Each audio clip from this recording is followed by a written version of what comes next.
viral. John Whelan is leaving Michigan after 12 years to become the next head coach of the Cleveland Cavaliers. But before he makes the leap from college to the pros, we will take a listen to one last Big Blue mic'd up. Let's go, baby. Let's go. Let's go. Let's go, CJ. Go!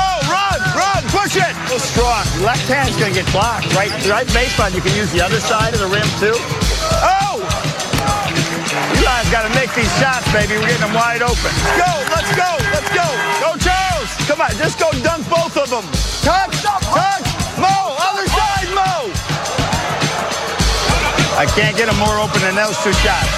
Screen them! Screen them! Roll! Good job. Good job. Right? Got to make those play. We're in trouble, boys. It's really a shame Beeline's not more engaged just during the games. BROUSSARD, this news broke right after you left our show yesterday, right around 9-10 Eastern time. What was your reaction? Because he's an older coach. Now, Dan Gilbert doesn't sign coaches to extension, so he doesn't have to worry about doing a second contract there. But what was your reaction? Look, I was surprised. No question he's a great coach, a very good coach, John Beilein. But at 66 years old, your first head coaching job in the NBA, this points straight to Dan Gilbert, though. He did this hire. Remember, he's the one that hired David Blatt.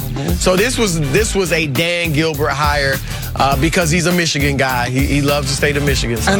But now he's hurting the University of Michigan taking their basketball coach. Well, he might be doing that for his friend Izzo, helping him out at Michigan State. Oh no, he was doing that for Harbaugh, man. They want a basketball. I mean, they were a basketball school. Yeah, now they're a football school. Right. Now Harbaugh might be the best coach that they have in varsity sports there. Maybe. Back to the Western Conference Finals now. Trailblazers, Warriors, game 1 tonight from Oracle. Kevin Durant already ruled out for this one. He's probably out for game 2 as well. Regardless, Golden State still big favorites in not only the game, but the series as well. Just don't tell Dame Lillard that. We've split the season series with them. And, I think that's it. And we've won on their floor and on our floor. So I think that says that we know we're capable of winning. We know we're capable of beating them. We just got to go out there and do it. We got to put it on the floor. All right, Chris, if the Blazers are going to pull off this upset, how are they going to do it? You mean besides Steph and Clay getting injured? Yeah, injuries out of it. Take that. Look, KD's already injured. But one big point, KD would not have to return. Like, he couldn't return. If KD returns, he's such a safety valve. I don't see any way Portland beats them with Kevin Durant. Okay, so if he plays, I think they are going to win the series, no question. The second thing is Andre Iguodala has to go cold, which he could do. He shot 33% from 3 during the regular season. Now he's shooting almost 43%. So if he goes 5 threes in game 6 against the Rockets. If he's going to hit the open 3-pointers that he gets, Portland's not winning. The story on the Warriors last 5 years, if Iggy and or Draymond hit threes, you lose. Right. Van Gundy says it every time because those guys play in a lot of ABC games and you see them. And Van Gundy always says, and he's right, you have to give them those shots.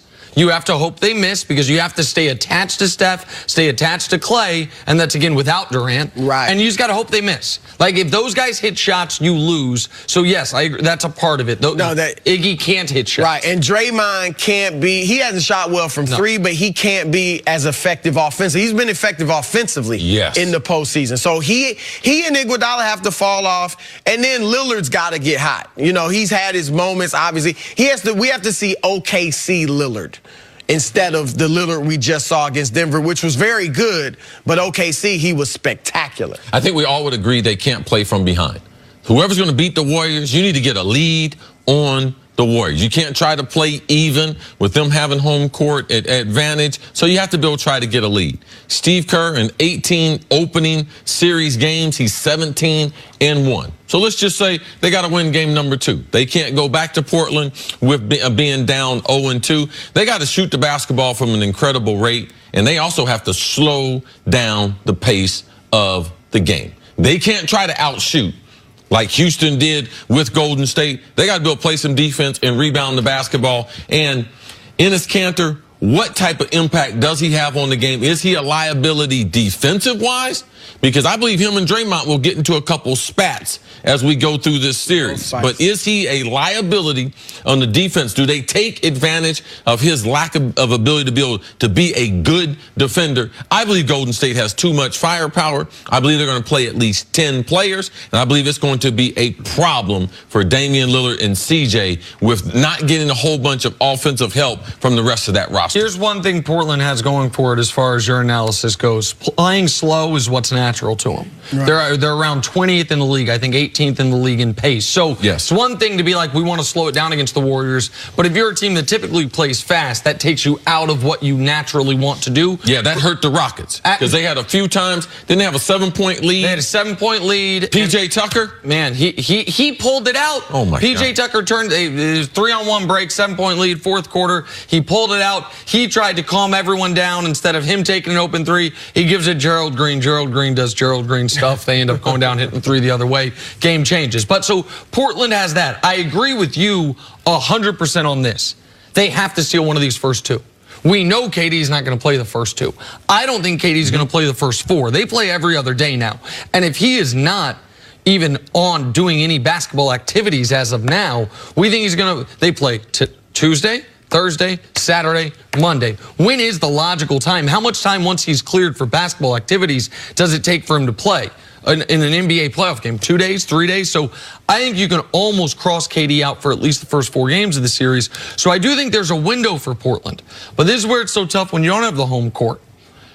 They don't have 7 games in my mind to beat Golden State 4 times. They got 6. Because if this thing goes 7, I don't believe the Blazers have the pedigree nor the horses to win a Game 7 on the road in Oracle. But I am going to tell you, if you give Portland today, you tell Terry Stotts, sure, we're going to game number 7. That means, so I have to debunk your theory because we've won 3 games already. You'd be the first team to win 3 games against them this playoff series. I would agree with Chris on that. If they get to a game 7, first of all, Lillard and McCollum are confident right now. Damian Lillard would be playing at home now. Game number 7, potentially last game in Oracle. And Golden State has lost there. What, they lose twice to the Clippers at home in the playoffs? Clippers, and of course, they have lost a Game 7 at home. That was to Cleveland in 2016. So if Portland gets it to 7, I would pick Golden State, but I wouldn't be surprised because at that point they're beyond what everybody thinks they should be if they get to 7. And like I said, Lillard and McCollum think they're better than Clay and Steph. I guarantee you that. The Warriors got themselves so hyped up for the Rocket series. All along they felt like in the West that was going to be their biggest competition. That was going to one-on-one and as a whole that was going to tax them the most.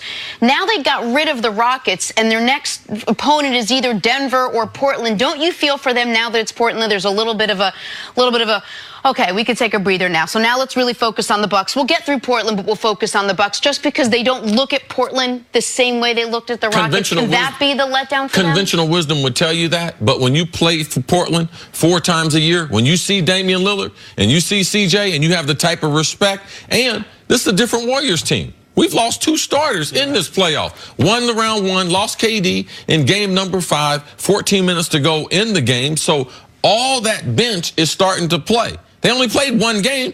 They had a great feeling leaving Houston. So I believe conventional wisdom, yes, people would think, but this is a multi-championship team. It's not a team that's looking for, man, they are motivated. They are trying to three-peat. You think Clay don't have a message? With KD being off the bench, Clay trying to get a max contract, Steph Curry, he got his boy over here, light skinned, saying he wasn't in the conversation, greatest players in the world. Draymond playing the best basketball. Iguodala leading the NBA in dunks in the playoff. Oh no, the Warriors will be motivated. Yeah, no question about it. And the fact that if KD were there, maybe. Yes. I mean, we've seen them do that really throughout the season. Just Clippers. let up when they don't. Yeah, right. But the fact that he's gone, like, they don't have that room for error anymore. That was the thing. If I don't know if you feel this way, Nick. If anybody thinks they may be better without Kevin Durant, who might be the best player in the world, It's because if that's the case, it's because they know they don't have that room for error, and they play the right way for them when KD's not there. They play the way that this team was constructed to play a certain style. And they are the best ever at playing the ball movement, range shooting, free-flowing. We'll turn it over a bunch, but we're going to have way more assists, so it doesn't matter style. Kevin Durant, he's such a singular talent. It feels silly when you have Kevin Durant on your team and Patrick Beverley's guarding him to not just say, well, just give it to KD.